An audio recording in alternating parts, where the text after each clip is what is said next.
Hello everyone! Welcome sa League Production Film. In today's episode, mag-unboxing tayo ng 17-28mm 2.8 ng Tamron.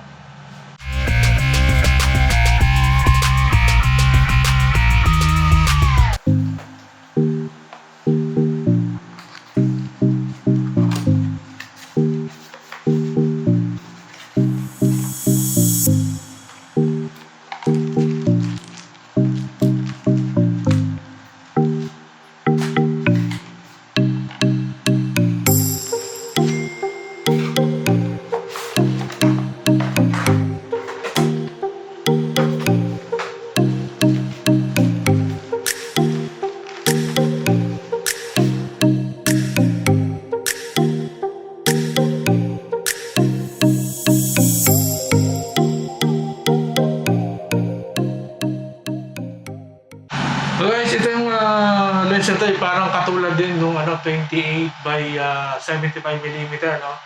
Yung kanyang quality, ganun din yung kanyang color, of course, medyo maliit lang siya.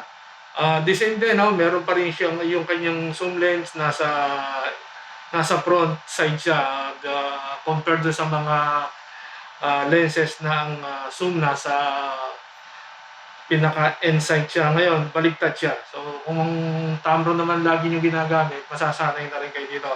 And of course, ito lang din ang kagandahan sa Tamron, no? Yung kanyang filter size, pareho. Pareho siya 67 diameter. So, makakatipid ka dito kung talagang gumagamit ka ng in the filter. And of course, kung natatandaan nyo, meron din ako 85mm Sony. 67 din yun. So kung minsan i-consider nyo rin yun kasi hindi nyo maiiwasan. Kailangan nyo ng filter talaga kapag lalo na pag nag-video kayo, no? Ito rin kagandahan na ito, metal mount siya. At meron siyang weather gasket. Morning guys. So today guys, tetest natin to. Tetest natin to 17-28 dito sa Almajas Park. Medyo wala pang tao, maaga pa siya. Okay lang siya. So today itetest natin muna yung video. So the next video na makikita nyo, galing siya dito. So guys, ito siya. Ito yung 17-28. So makikita nyo kung okay siya. Naka 2.8 tayo, naka filter naman tayo. Tingnan natin kung may bokeh siya sa likod. At ano lang to, walang color profile, regular lang siya. O tingnan nyo kung kasi usually magagamit talaga to sa pagbablog. And one thing more guys, wala tong ibis, wala tong image stabilization sa lens, but of course yung Sony meron siya, but sa lens wala. So yan, nag-walking na rin tayo ngayon. At yan, if you like guys, kasi isa rin to sa compared dun sa 16 by 35mm ng Sony, mabigat kasi siya, mabigat siya, hindi siya, at saka dun sa Ronin SC ko, hindi siya pwede, hindi ko siya magamit. So I decided na bumili nito. Pwede to doon sa Ronin SC ko, sa gimbal na ginagamit ko, pwede siya. At saka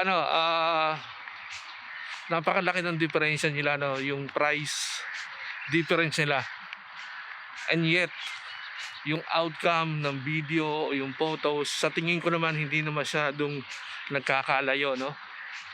Kaya can you imagine, pag binili nyo tong 35, tong 17 by 28 and then yung 28 by 75, halos may natitira ka pang pera.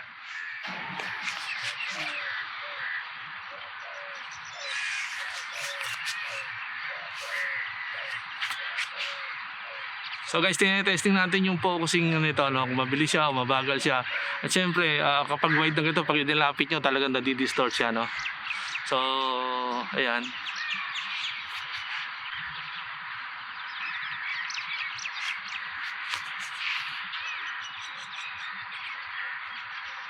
So okay naman yung focusing niya, no? At ano siya, yung focusing niya medyo tahimik talaga siya, hindi wala kang maririnig talaga. Guys, ano ko rin dito yung sampler nito, no? Kapag yung sampler nito medyo hindi siya masyadong kung napapansin nyo, hindi siya masyadong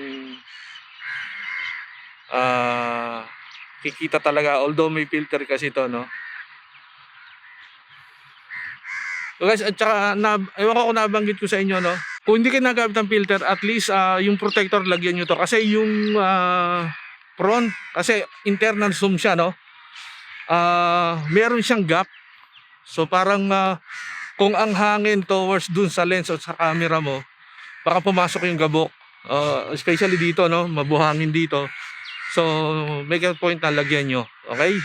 Isa rin din pala yun, no? Sa gimbal hindi siya masyadong naapektuhan, lalo na kapag nagsusum ka, no? Kasi internal siya, hindi katulad ng 16-35. Pag isinom mo siya, humahaba siya, no? So yung balancing ng gimbal naapektuhan. So gamit natin GoPro na, at mag-shot tayo ng picture, no? Photos. Tingnan natin. And guys, ito ang pinaka maganda rin ito. Yung focusing system niya, yung focus distance niya napakalapit. Okay, try natin, tingnan nyo, ha.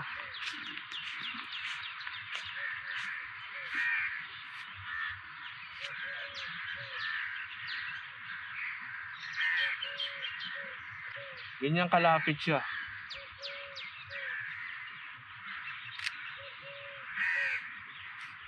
Malapit, no? Pero kapag naka 28 ka, iba naman, medyo lalayo ka na konti.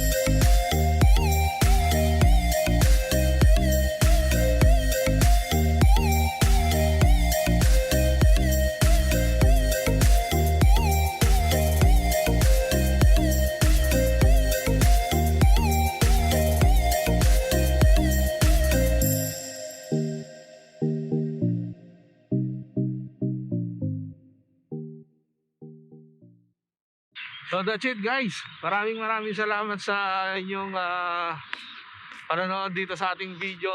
Every week po meron tayong video, ha. Every Friday meron po tayong bagong video. At sometimes naglalabas din tayo ng short video in the middle of the week. Okay? Maraming salamat sa Team Quago at syempre sa still member pa rin ng League Photos and Film. Until next week, dito po sa League Photos and Film, dahil dito hindi ka mag-iisa. Bye-bye!